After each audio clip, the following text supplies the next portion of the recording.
Today, we're talking with Kristina Kroot, VP of Marketing at Mpathic, about strategic growth in small marketing teams and particularly how AI can help.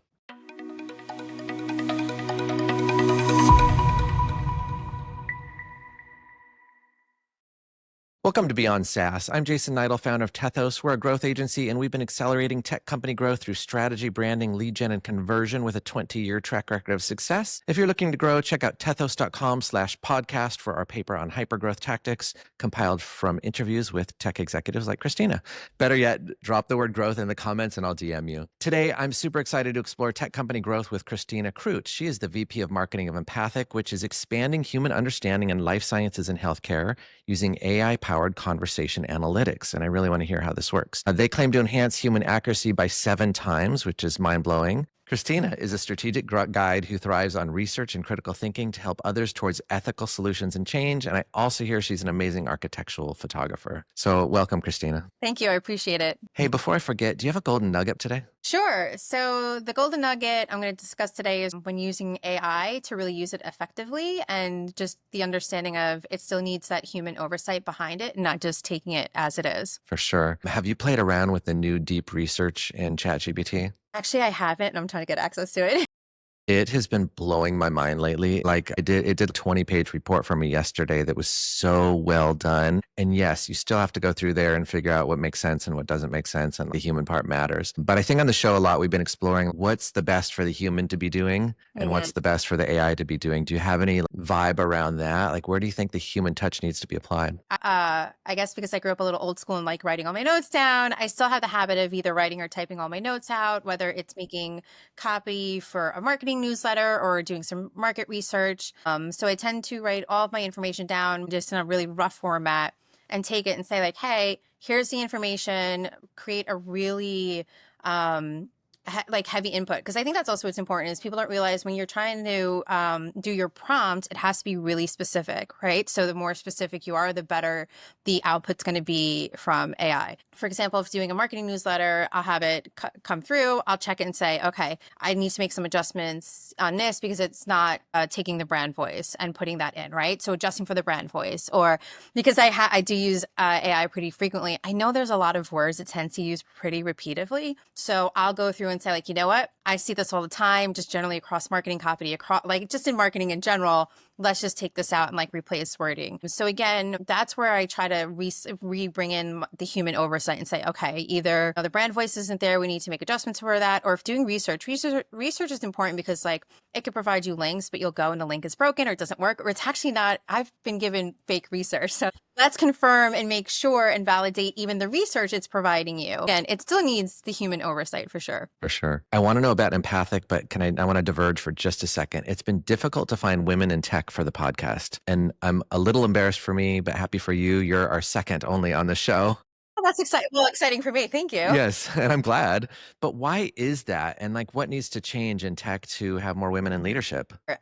Tech has been very interesting. I've been in tech for quite some time. When I started out, there was one company I worked for. I was the only woman in the company, and it was not in a leadership role too. So it was much more of a support role. But tech, I think it comes first down to investments, right? Where are the investments occurring? And it's much more harder, we know, based on research, for women to get funding from investors. So it's really starting there and like having investors say like, hey, there's some really amazing women-led businesses. I mean, Mpathic is one of them. It's woman-founded, woman-led, which is really awesome. And so women who are running these companies have to work, I think, even harder to try and get investments in their company to say. So I think because there isn't just as much investment in women-focused led companies, we see that then trickles down into leadership roles and so on. That's such a great point. And so our first woman was Anu Shukla, who was episode 22, which hasn't come out yet as we're recording this one. And she is a VC in a fund that funds woman-organized, woman-led organizations. So I think that's actually critical to everything. So I appreciate that. Tell me a little bit about Mpathic. So, as you briefly mentioned, Empathic is a company where we have a platform that primarily uses AI, but also still has a human oversight aspect to it, where we take conversational and contextual data and blend it with our human insights to then deliver AI analytics back to the customer, right? And we have various solutions. So, for example, we work pretty often in psychedelic clinical trials. So, we're supporting them through fidelity monitoring, which is essentially saying, like, hey, we get this data and making sure the therapist or maybe is providing the therapeutic context in the right form. Like that would be one example. And then they would receive the information back in real time with real time suggestions and actionable analytics that they can use to then help them move the clinical trial forward. Another And way, that's happening in real time. yeah, it can happen in real time, which is Wow, awesome. So that's cool. how it works is the client would upload the conversation, right? So usually in text, audio, or video form, you would upload the conversation. From there, it would go through the AI system, and then it would input all the analytics from there. So as soon as you upload it, you get the information. It works really quickly, which is great. And I imagine security and HIPAA is fun Yes, for you. that is. We are very, very secure. We have the HIPAA. We follow GDPR. We are SOC 2 Type 2 compliant. So we're going through all the motions of making sure we are secure, and the patient's privacy is always important. Yeah. So what stage would you say Empathic is in? Are you guys startup, mid-stage? Where are you at? So we're a startup, but it's a really great time to be in this space, especially with the the booming of AI, right? So essentially, AI, you're finding AI in everything. But what's really exciting about what we do is that we're not a Gen AI company, right? So you see a lot of companies are generative AI, but our AI is built off of scientifically validated information. We have some really amazing scientists, psychologists, who are creating this product.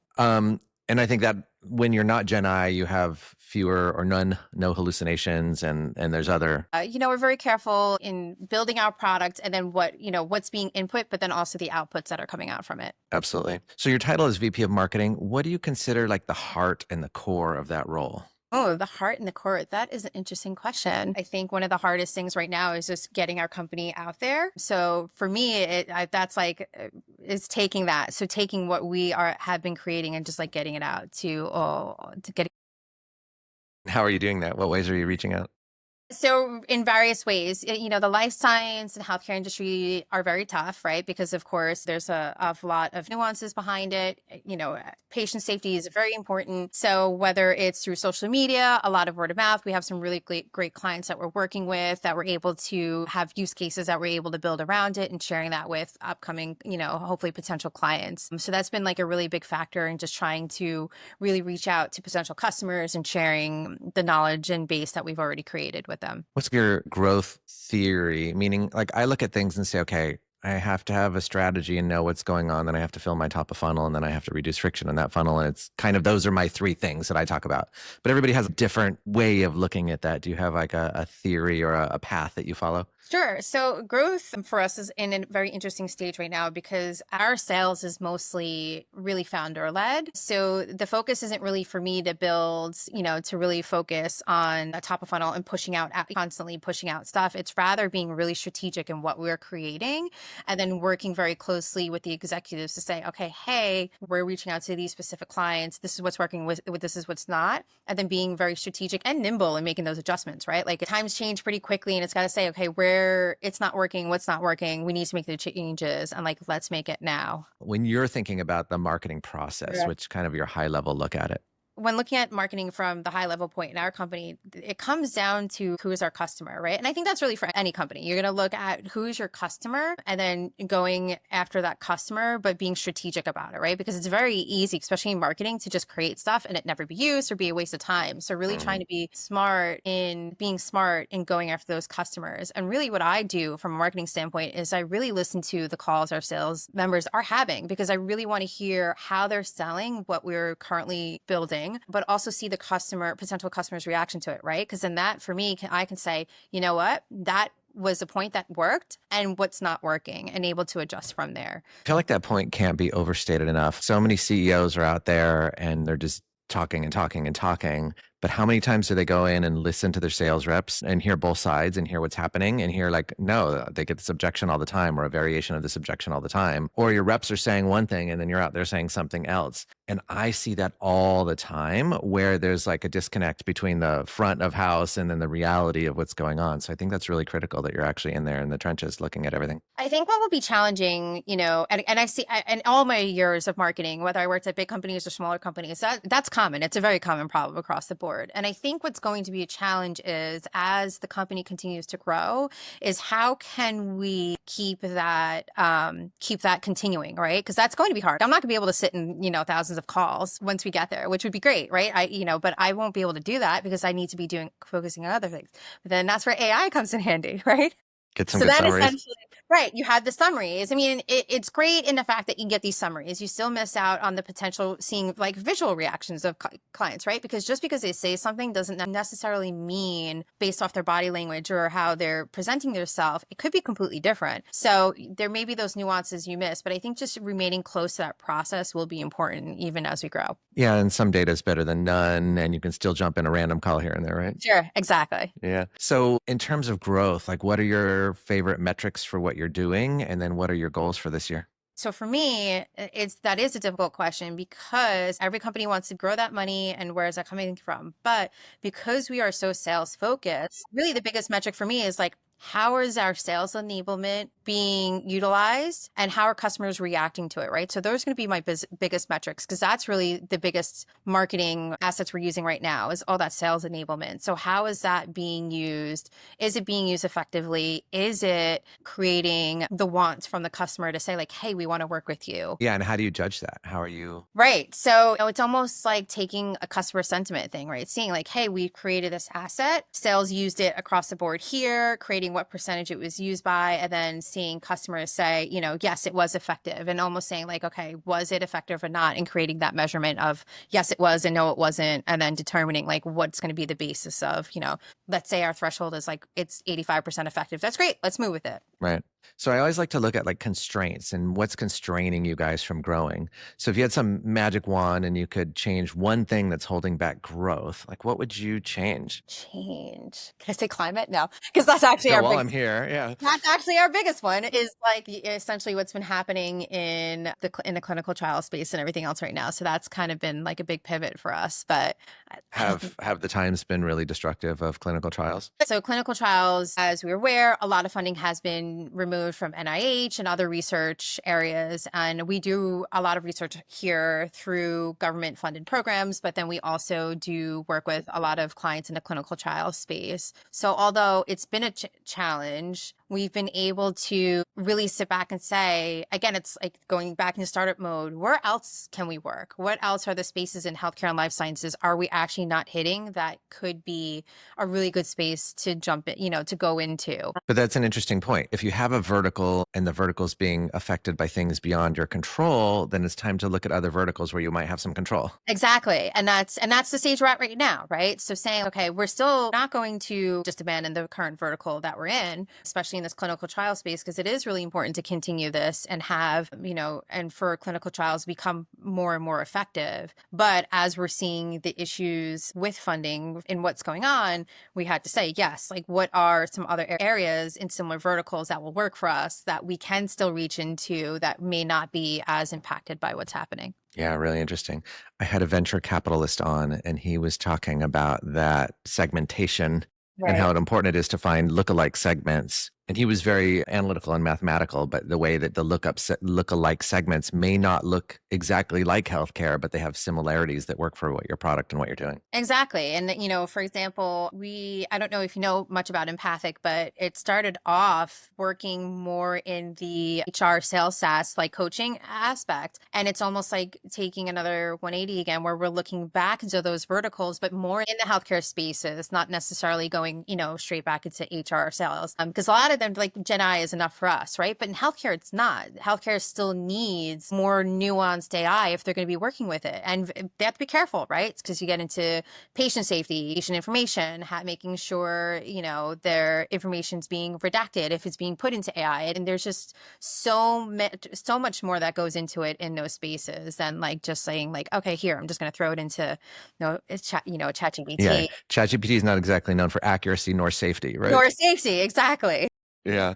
I love to look and see what's working or not working and share that with our audience. Is there anything that you're doing out there, like top of funnel or changing things that has surprised you in that A, it's not working anymore, or B, it's working better than you thought? Sure. What's working for us, again, because we are so right, it's very founder-led sales or very top sales. Really what's working for us is really just being very specific with the marketing that we're provided, right? So a lot of, as I mentioned before, a lot of like the sales enablement materials, but again, not just creating to create, like being there and saying, okay, what do we want to do with this, right? Who's the client? Who is the customer we're trying to reach? What does that look like? Why are we doing this? Does that make sense for what we're doing? So being very strategic and mindful in the sales enablement materials we're providing and just really continuing those conversations. Like a lot of it's like we're building these conversations behind and working with them and making sure we're supporting potential customers and our current customers in any way we can. And when you say sales enablement, are you doing like thought leadership or podcasts or white papers or cold emails, or like what actual things are you doing? Yeah, what actual things are working, right? From this sales is definitely doing cold emails, which has been actually really working great. But in those cold emails, they're providing assets that we've created, such as the case studies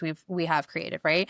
So case studies are great because it's such a great way to say, hey, we've done this research. Here are the results from that. And it's like a really quick, easy handoff from the side, like, oh, this is really cool. We'll save this for later. You can read it. We'll come back to you kind of thing. But it gives just another step to say, okay, they loved it.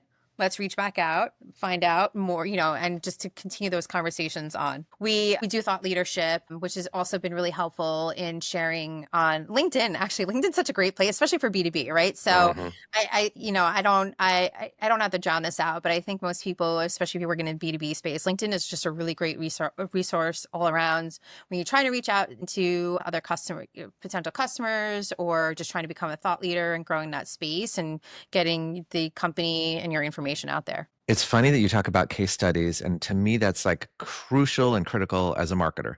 And then I realize we're on episode 24 here, I think, and no one's brought up case studies. And I'm like, why? It's so important, because you have to have that, you have to show that vertical, like, how does this work? And they want the concreteness of it. And you have to show them, hey, it's worked for someone else. So now you have the trust on it all. And it's such a critical step, and no one's actually talking about it, which is quite interesting to me. I do find that interesting because maybe it's naturally because of the space that I'm in, because it is very science backed, right? I think it's everywhere. Yeah, but it has to be everywhere, because I've worked in telecom and I've worked in B2C and CPG goods. And even then we still had case studies. And I've just always been a big proponent of case studies. I don't know if that's like an old school thing, maybe, I don't know, but case studies have been always really a great, easy, effective way to say, hey, this works. If you make it visually appealing, right? And then are very specific and point to the copy where it's easy to read, to get information over quickly. Like, it's just such an easy thing to pass along that really requires such a minimal lift. And it can be used anywhere: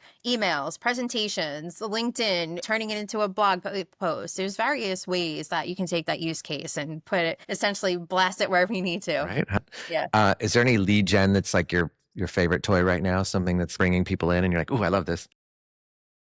We have the regular like contact us, call out buttons on our website, but we try to be a little bit specific on it, but that's actually really done really well for us. We're very mindful and specific on what we do and what we say, but that has helped really bring in some interest. And again, just sharing the use cases around. If we send it to one client, some clients have passed it on to others that have helped generate that interest too. So it's almost like, although I mentioned the specifics in regarding use cases and actual materials, customer relationships that you currently have are also important, because in our space, in the healthcare lifestyle, a lot of people know each other, right? And at various companies. So if we are built this amazing relationship with one client, and then they tell another client, you have like that word of mouth that starts passing along too. I think that's really good for us. Do you guys have a way to facilitate word of mouth? I think we're just very lucky in the sense that, yes, we've had some really great, people in this space who work at our company and then who also are working with the clients. We do have some partnerships with clients where we're working with them and they're bringing clients. So we're working kind of like that. I don't want to say it's a third party thing, but working together in these various partnership relationships. But really, it's just making sure we're maintaining communication, having strategy behind that, because we have it where, okay, if we're doing this partner marketing strategy, it's working together. Here's what we're looking to do together, and making sure we have that in a place to say, and then making sure and having the client have access to the information they need easily, right? Because that's the thing. It's like, I remember being on the other end of something like this and would be bombarded with tons of information. Like, this is great, but like, what does that mean for us? Like, what are the few easy things I can just give the takeaway and then take that with me, right? So not just bombarding them with everything about the company and everything you do, but what is the working relationship with them that they can then help use to help brand Something simple and hyper relevant that they could pass along. right, like one pagers, right? Totally. Good old school stuff. Good old school one pagers. That's what I mean. Like, yes, we live in such a technology driven world and AI driven world, but if you go back to it, a lot of things, especially in the B2B space, right, and for us, it's kind of old school, right? Use cases, kind of old school. One pagers, kind of old school, but you know what? They're super effective. Like, there's nothing wrong with it. They're still super effective and they work really well for us. The world feels pretty chaotic. I mean, your funding and your niche is getting cut here and there, and there's all sorts of chaos in the world, and tariffs are just taking effect tomorrow as we tape this. What do you see as like marketing trends? How are you going to navigate this? What do you see that you need to do differently ahead? So for me, I think remaining flexible is going to be really important in these times, because again, especially because we're a startup, we have to change rather quickly. And I can't be so rigid in what we're doing now. I have to make sure I'm remaining flexible that, hey, we got to change, then we got to do that, and not just be like, no, this is not going to, no, I can't do this. It's just, I'm being too rigid. You have to be flexible. And whether you're in a startup or a big company, that's going to have to really be really top for anybody, especially in what's happening right now across the climate. Kristina, this was really interesting. Where can our audience find you? You can find me at www.mpathic.ai. I'm also on LinkedIn, so you're happy to search my name. It's spelled here, so Kristina Kroot is very easy. And that's mpathic.ai for listeners, so no E in the beginning. So mpathic.ai, empathic.ai, and it's Kristina Kroot, both with Ks. And Kristina, thank you so much for being on Beyond SaaS. For leaders in mid-stage tech looking to grow, we drop episodes twice a week on Tuesdays and Thursdays, and you can find me, Jason Niedle, at tethos.com. That's TETHOS.com, where you can grab a free report on how to grow your company. And of course, drop any questions or comments for future guests or feedback below. We love that. Until next time, this is Beyond SaaS.